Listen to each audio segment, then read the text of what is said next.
నమస్తే. ప్రస్తుతం మనతో పాటు సీనియర్ జర్నలిస్ట్ దాము బాలాజీ ఉన్నారు. ఆయనతో మాట్లాడదాం. నమస్తే సార్. నమస్తే. సార్, అఘోరి, శ్రీవర్షిణి ఇద్దరికి ఆల్రెడీ అంటే పెళ్లయిపోయింది అని చెప్పేసి మనకు యాహ్! మాట్లాడుతూనే ఉన్నారు. అండ్ ఇప్పుడు డివోర్స్ అయ్యింది కూడా అంటున్నారు. అసలు ఏం సార్ అసలు? అంటే 'అఘోరి' మొదటి నుంచి ట్విస్టులతోనే జరుగుతుంది. ఈ లేడీ అఘోరి అలియాస్ శ్రీ అల్లు శ్రీనివాస్. ఆహ్, సో, ఎందుకంటే ఒక ట్రాన్స్‌జెండర్ అఘోరిగా మారడమే ఫస్ట్ టైం వినడం మనం. జరిగుండొచ్చేమో గానీ మనకైతే తెలీదు. ట్రాన్స్‌జెండర్ అఘోరిగా మారడం, మళ్ళీ పబ్లిక్‌లోకొచ్చి టీవీ ఛానళ్ళల్లో మాట్లాడడం, సోలాలు పట్టుకొని తిరగడం, నీట్‌గా ఎక్కడంటే అక్కడ తిరగడం, పోలీస్ స్టేషన్‌లలో, గుళ్ళల్లో అన్నిట్లో ఇవన్నీ కొంత విచిత్రమైన ఇదే. ఎప్పుడు ఎవరు చూడని వ్యవహారం. ఇది కరెక్ట్‌గా యూట్యూబ్ ఛానల్‌కి గావచ్చు, వెబ్‌సైట్‌లకి గావచ్చు మంచి మసాలా దొరికింది. దాంతో ఇదే విషయం ఫోకస్ అవుతా వచ్చింది. అయితే ఈ నేపథ్యంలో ఒక అమ్మాయి అఘోరితో కూడా వెళ్ళిపోయింది. శ్రీవర్షిణి అని బీటెక్ సెకండ్ ఇయర్ చదువుతున్న అమ్మాయి. అప్పుడు వీళ్ళిద్దరు కూడా చెప్పిందేందంటే, నేను నా కూతురని, నేను ఈమెకి తల్లని, ఆమె దీక్ష తీసుకోవడానికి నా దగ్గరకొచ్చిందని ఇతను లేదా లేడీ అఘోరి ఈమె హ్మ్. చెప్పడం. ఆ అమ్మాయి గూడా అవును నేను అఘోరిని దేవతగా భావిస్తున్నాను. నాకు దీక్ష కోసమే వచ్చానని చెప్పడం ఇవన్నీ జరిగింది. అయితే తల్లిదండ్రులు గావచ్చు, అంటే తండ్రి కోటయ్య, తల్లి స్వరూప, వాళ్ళ బ్రదర్ శ్రీహర్ష అండ్ విష్ణు. వీళ్ళు నలుగురు ముందు నుంచి కూడా మా అమ్మాయిని అతను మాయ చేశాడు, మందు పెట్టేసి తీసుకెళ్ళిపోయాడు. అతను అఘోరి లేడీ కాదు, అతను మేల్ లక్షణాలే ఉన్నాయి, కోరికలంతా మేల్ కోరికలే ఉన్నాయనేది వాళ్ళు మొదటి నుంచి చెప్తున్నారు. సో, ఆ అమ్మాయి వాళ్ళు మా ఇంట్లో ఉన్న 2 వారాల్లో కూడా ఎక్కువ భాగం వాళ్ళిద్దరే సెపరేట్‌గా గడిపేవాళ్ళు, ముద్దులు పెట్టుకునేవాళ్ళు ఇవన్నీ హ్మ్. చెప్పారు. అట్లాగే కేన్‌లు బీర్లు తాగేవాడు అతను. ఆ తర్వాత బిర్యానీలు, ఎగ్ పప్పులు తినేవాడు. ఇవన్నీ వాళ్ళు చెప్పారు. ఆ డబ్బులు గూడా బాగా ఉన్నాయి అతని దగ్గర. అతను లక్షలున్నాయి. మాకు గూడా రూ. 1,00,00,000 చెక్ ఇస్తానని చెప్పాడు. నోట్లు ఇట్లా తీసి ఖర్చు పెట్టేవాడు. అతను పూజల పేరుతో కొంతమంది దగ్గర డబ్బులు వసూలు చేస్తాడు. కొంతమంది రాజకీయ నాయకులు గూడా ఇతని వెనకున్నారు. ఇవన్నీ గూడా విష్ణు అండ్ శ్రీహర్ష మీడియాకి చెప్పారు. సో, ఈ క్రమంలో వీళ్ళిద్దరూ అయితే వెళ్ళిపోయారు. ఆ అమ్మాయి ఇంట్లో నుంచి పారిపోయి వచ్చేసింది అఘోరి దగ్గరికి. అఘోరి ఆ అమ్మాయిని తీసుకొని గుజరాత్, సౌరాష్ట్ర ఎళ్ళాడు. అక్కడ వీళ్ళేం చేశారంటే, అప్పటి వరకేందంటే, ఈ అమ్మాయి వెళ్ళినప్పుడు గూడా పోలీస్ స్టేషన్‌లో మంగళగిరి పోలీస్ స్టేషన్‌లో నా ఇష్టపూర్వకంగా ఎళ్తున్నాను. నాకు 23 ఏళ్ళు, నాకు మేజర్‌ని అని గూడా రాసిచ్చి మరీ ఎళ్ళింది. అది గూడా ఒక విడ్డూరం. ఎవరైనా హ్మ్. వెళ్ళేటప్పుడు పోలీస్ స్టేషన్‌లో రాసివ్వరు. మామూలుగా ఎళ్ళిపోవాలి. కానీ పోలీస్ స్టేషన్ రాసిచ్చారు. వాళ్ళు గూడా తీసుకోవడం గూడా పోలీసులు విడ్డూరమే. సో, ఇలా తీసుకున్నారు. మొత్తానికి వీళ్ళెళ్తేమో ఆల్రెడీ మేజర్ గదా! మేమేం చేస్తాం అన్నారు పోలీసులు. మొత్తానికి వీళ్ళెవరినో పట్టుకొని పోలీసులను ఒప్పించి, అక్కడ గుజరాతీ పోలీసులతో కాంటాక్ట్ చేసి వీళ్ళ ఫోన్‌ని ట్రాక్ చేసి లొకేషన్, పలాని పెట్రోల్ బంక్‌లో ఉన్నారు సౌరాష్ట్రలో అని ఫైండ్ ఔట్ చేసి గుజరాత్ పోలీసుల ద్వారా అక్కడికి నైటే చేరుకొని లాడ్జిలో ఉండి ఎర్లీ మార్నింగ్ ఎళ్లారు. వీళ్ళతో పాటు భవాని అనే ఒక అమ్మాయిని గూడా తీసుకెళ్లారు. ఎందుకంటే అమ్మాయిని డీల్ చేయాలి కాబట్టి ఒక అమ్మాయి ఉంటే బావుంటది. వీళ్ళ తల్లికి ఏదో హెల్త్ ఇష్యూ వల్ల భవాని అనే అమ్మాయిని తీసుకెళ్లారు. మొత్తానికి అక్కడ గూడా సోలం తీసుకొని వీళ్ళ మీదకి అఘోరి ట్రై చేస్తే వాళ్ళు గూడా రాడ్స్ తీసుకొచ్చారు పోలీసులు. అలాగే సరెండర్ అయిపోయింది. అప్పుడే చూస్తే విజువల్స్‌లో అఘోరి కన్నీళ్లు పెట్టుకుంటుంది. గద్గద స్వరంతో మాట్లాడుతుంది. అప్పుడే ఏందో తేడాగా ఉందనే అందరూ అనుకున్నారు. అయితే ఈ అమ్మాయి గూడా ఇష్టం లేదు, బలవంతంగా వీళ్ళు తీసుకొచ్చారని ఏడుస్తుంది. ట్రైన్‌లో గూడా నాన్ కోఆపరేటివ్‌గా ఉంది. ఇవన్నీ విజువల్స్ అంతా చూసాం. దాని హ్మ్. తర్వాత అమ్మాయిని ఎక్కడో దాచిపెట్టారు వీళ్ళు. అఘోరి వస్తదేమో అని. ఇలాగ జరిగింది. సడెన్‌గా బిగ్ టీవీలోకి ఈ అమ్మాయి వచ్చేసింది. వాళ్ళ దగ్గర నుంచి పారిపోయి వచ్చేసి ఇక్కడ కూర్చొని లైవ్‌లు ఇవ్వడం మొదలుపెట్టింది. సడెన్‌గా ఒక ట్విస్ట్ స్టోరీలో ఇంటర్వల్ బ్యాంగ్ వచ్చింది. ఆ ఇంటర్వల్ బ్యాంగ్ ఏందంటే వీళ్ళిద్దరూ శిష్యురాలు, గురువు గాదు, భార్యాభర్తలు. అది గూడా లేడీ గాదు, నా భర్త అంటుంది తప్ప ఆమె అంటుంది. ఇతను నా భర్త అంటుంది. అంటే మేల్ వచ్చేసి. ఈ జెండర్ హ్మ్. కన్‌ఫ్యూజన్ గూడా ఉంది.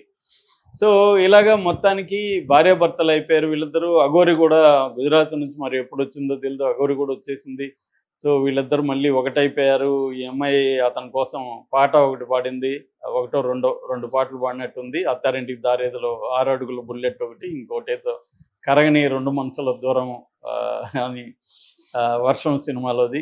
దాని తర్వాత ఆమె సిగ్గుపడడం, ఇతను బుగ్గగిల్లడం, ఇలాగ వాళ్ళ కొత్త జంట రొమాన్స్ అంతా మన ముందు ప్రదర్శించారు టీవీ ఛానల్‌లు వీళ్ళు కలిసి.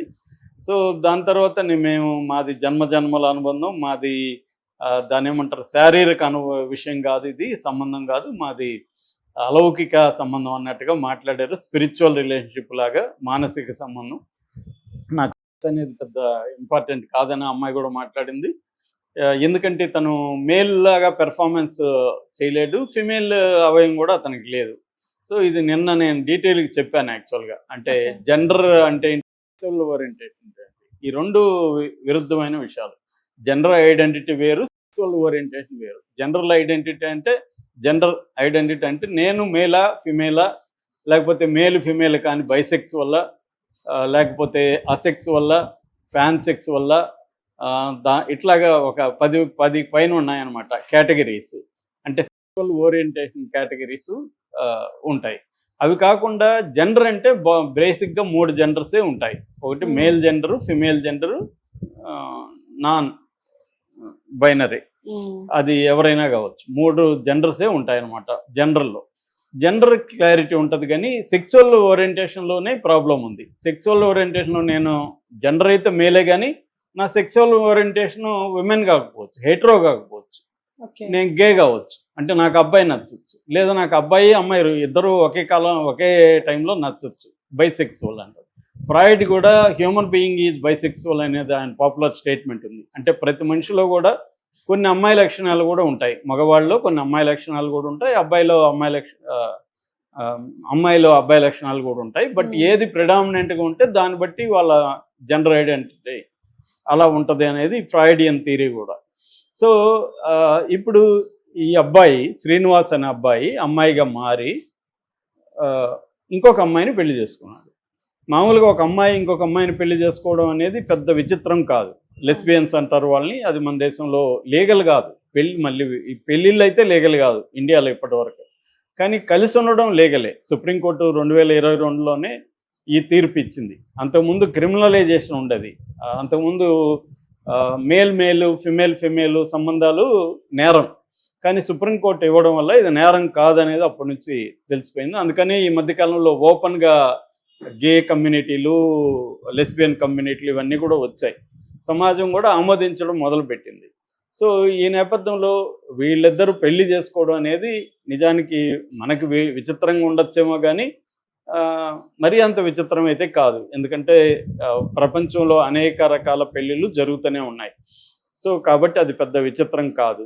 కానీ లీగల్గా మాత్రం వీళ్ళు పెళ్ళి చెల్లదు ఒకటి. రెండోది, వీళ్ళు కాపురం ఎలా చేస్తారు, ఎక్కడుంటారు? అఘోరి ఎక్కడంటే అక్కడ తిరుగుతుంటుంది. ఇప్పుడు ఈ అమ్మాయిని వేసుకొని తిరగాలి. అఘోరి అంటే అలవాటు అయిపోయింది అఘోరికి.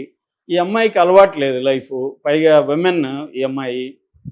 అఘోరికి ఏముంది, బట్టలు ఇప్పేమంటే బట్టలు ఇప్పేస్తాడు, ఎక్కడైనా ఎట్లనో ఉండగలడు. కానీ అమ్మాయికి అలా కాదు కదా.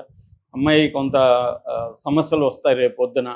సో ఆ సమస్యలను ఎలా డీల్ చేయబోతున్నారని అడిగారు. అడిగితే కారులో కాపురం చేస్తారని అడిగితే, లేదు నేను స్థలం కొన్నాను, ఇల్లు కట్టుకుంటాము, ఇవన్నీ చెప్తుంది. మేబీ అంత డబ్బులు కూడా ఉన్నాయని చెప్తున్నారు. ప్రభాస్ ఇంటి దగ్గరే పక్కనే ఒక 8 కోట్ల సైట్ ఉందని కూడా పుకార్లు వచ్చాయి. మొత్తానికి అఘోరి దగ్గర డబ్బులు ఉన్నాయి అన్న వార్త అయితే వస్తుంది. ఏదైనా ముందు నుంచి కూడా అఘోరి కొంత హైటెక్ అఘోరీనే.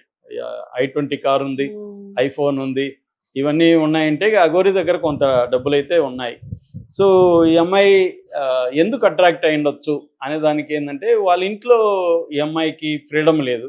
ఆ విష్ణు చాలా ఘోరంగా కొడతాడని చెప్తుంది. పీరియడ్స్ వచ్చినప్పుడు కూడా అతను కడుపులో తన్నాడు అదన్నీ చెప్తుంది. సో ఈ అమ్మాయికి అక్కడ బాగాలేదు, పరిస్థితులు బాగాలేదు, వీళ్ళు పేదవాళ్ళు, అక్కడ నిర్బంధం ఉంది. కాలేజీకి కూడా 8 నెలల నుంచి వెళ్ళట్లేదు ఈ అమ్మాయి. సో ఈ నిర్బంధం నుంచి అమ్మాయికి ఒక విడుదల కావాలి. సో అది ఒక లిబరేషన్ కావాలి. అది అఘోరి దగ్గర దొరికింది. అఘోరి అయితే తీసుకెళ్ళగలడు, వీళ్ళని ఎదిరించగలడు. మామూలు అబ్బాయి అయితే వీళ్ళ దగ్గర తట్టుకోలేడు. అఘోరి అయితే జయించగలడు వీళ్ళని. దట్ ఈజ్ ఆ అమ్మాయికి అర్థమైంది. రెండోది, అఘోరి మంచిగా డబ్బులు ఉన్నాయి, మంచి మందు పోస్తాడు. ఈ అమ్మాయి తాగుతుందో లేదో నాకు తెలీదు, చెప్తున్నా. సో మంచి బిర్యానీలో పెట్టగలడు, తిప్పగలడు, ఒక అడ్వెంచర్ ఇది కూడా ఉంటుంది. సో ఇవన్నీ అమ్మాయికి నచ్చి ఉండొచ్చు. అట్లాగే అఘోరి వెరీ క్యారింగ్గా కూడా ఉండొచ్చు. ఇంత క్యారింగ్ ఆ అమ్మాయి లైఫ్లో ఎవరు ఇచ్చి ఉండకపోవచ్చు. చాలాసార్లు నిజంగా కూడా సెక్స్ కంటే కూడా క్యారింగ్ అనేది అమ్మాయిలు ఎక్కువ ఇష్టపడే అవకాశం ఉంది. ఎమోషనల్ బాండ్ని వాళ్ళు ఎక్కువ లైక్ చేస్తారు. సో అలాంటి ఒక ఎమోషనల్ బాండ్ తన దగ్గర అమ్మాయికి దొరుకుండొచ్చు. అంటే అన్కండిషనల్ లవ్ అంటాం కదా, అది నా దృష్టిలో లవ్ అంటే ఇల్యూజన్, అది వేరే విషయం. కానీ ఒక ఎమోషనల్ కనెక్షన్ అయితే ఉండొచ్చు, అదైతే రియల్.